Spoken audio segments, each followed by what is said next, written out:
Yang terhormat Bapak Gubernur Kalimantan Timur, Bapak Sarwono, dan seluruh hadirin, dan juga Gus Miftah. Saya Muhammad Hasmi Zatali dari Sama Pemuda Pancasila. Oh, dari Pemuda Pancasila? Ya.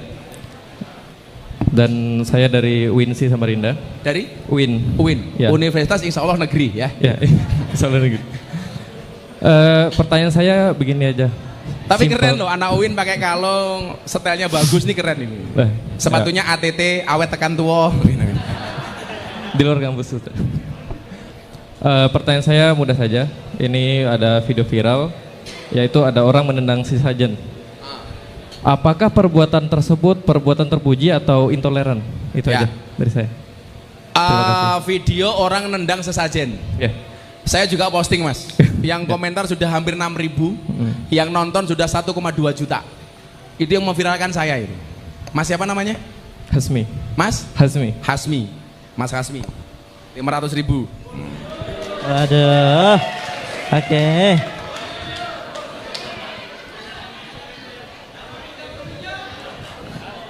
Sabar yang lainnya. Siapkan dulu pertanyaannya. Nih Mas. Ayo. Kamu tahu nggak kenapa semua gambar uang itu pasti ada gambar cewek menari? Nggak tahu. 100.000 ada gambar cewek menari, 50.000 cewek menari, 20.000, 10.000, 5.000 sampai 2.000. Semuanya ada gambar cewek menari. Satu-satunya pecahan uang yang tidak ada gambar cewek menari cuma satu, uang Rp1.000, Patimura Bapak Golok.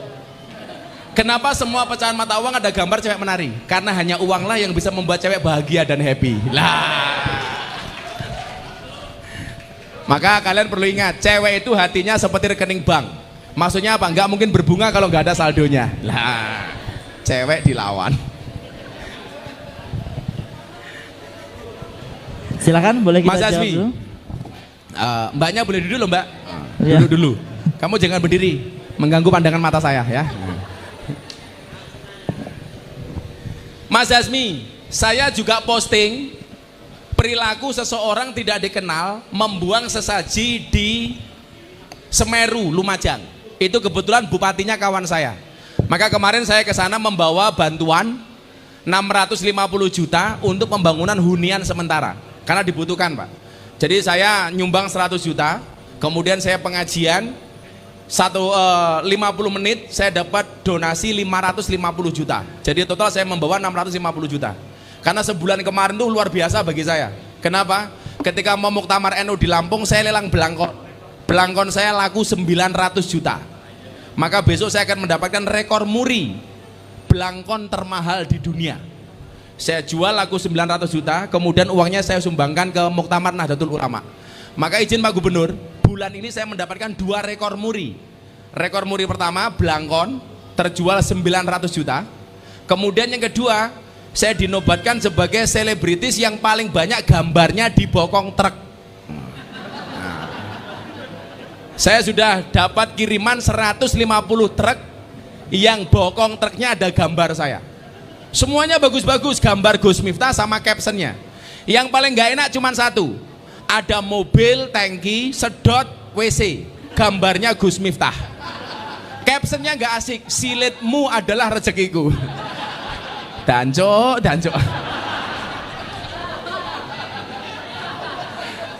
Tapi saya nggak masalah, itu ekspresi rasa cinta mereka kepada saya. Ada puluhan bahkan ratusan truk yang bokongnya ada gambar saya. Jadi caption macem-macem lah. Contoh umpamanya caption para pendosa.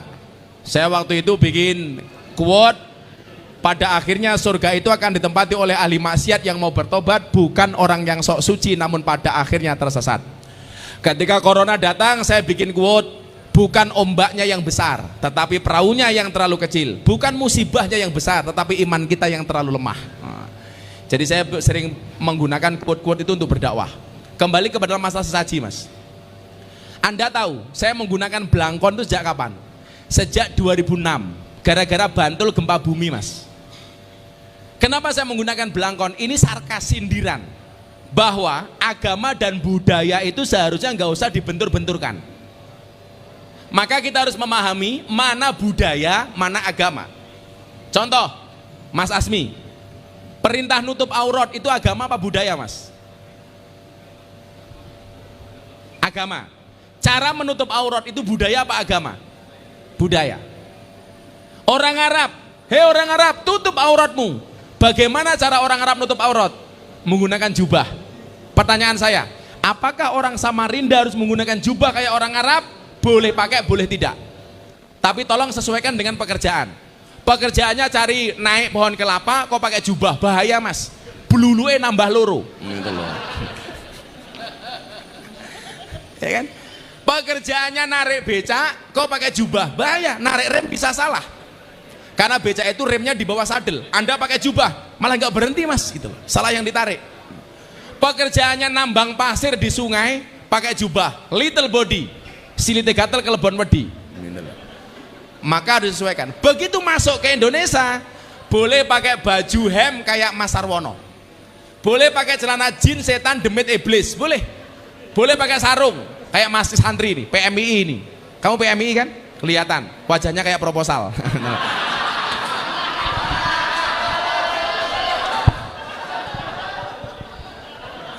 Karena saya itu jujukan anak-anak PMI, bah ada acara wajan, wajahnya kayak proposal.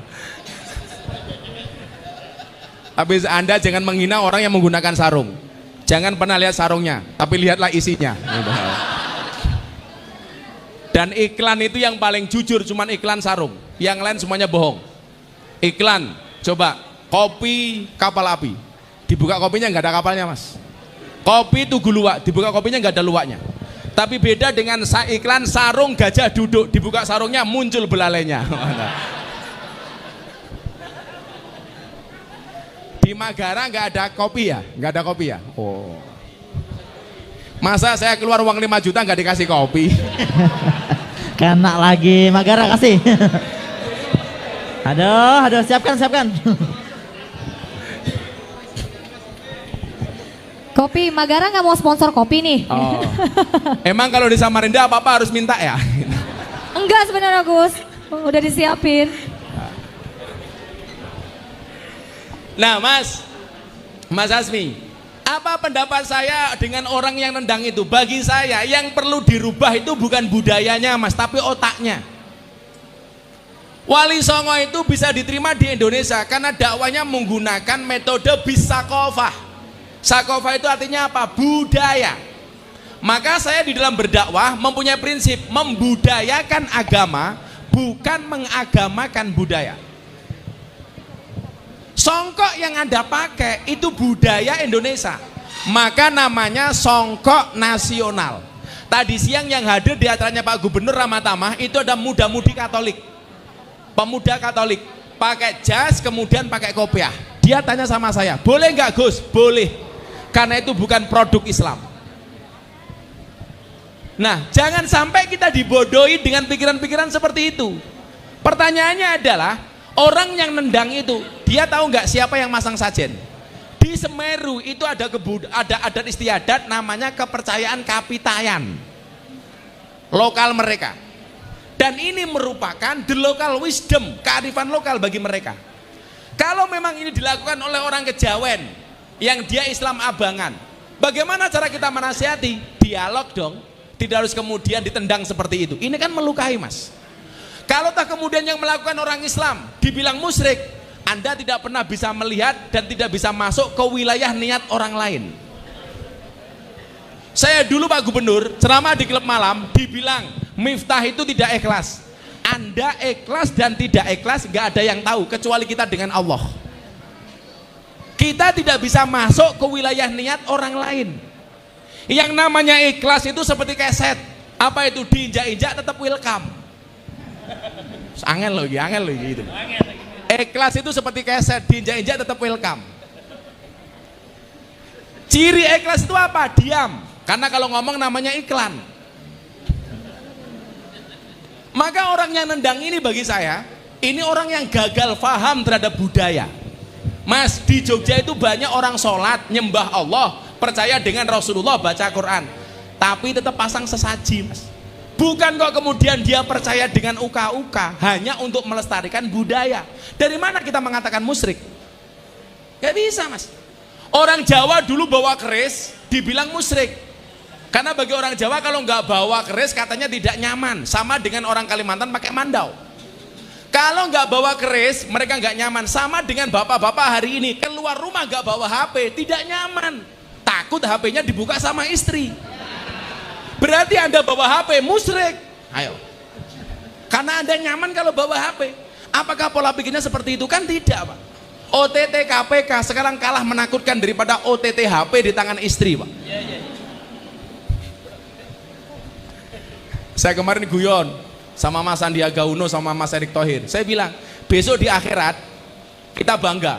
Kenapa? Karena hari ini malaikat Raqib dan Atid tidak pernah mencatat amal kebaikan dan keburukan manusia. Kenapa? Karena semua amal baik dan amal buruk kita catat di HP kita masing-masing. Maka begitu hari penghitungan besok dihisap oleh malaikat, kita bangga. Malaikat nggak punya catatan saya. Begitu malaikat datang dia langsung teriak, buka HP-mu, modar. Semuanya ada di situ. Chatting sama istrinya tetangga ada keluar. Sarwono hati-hati Sar.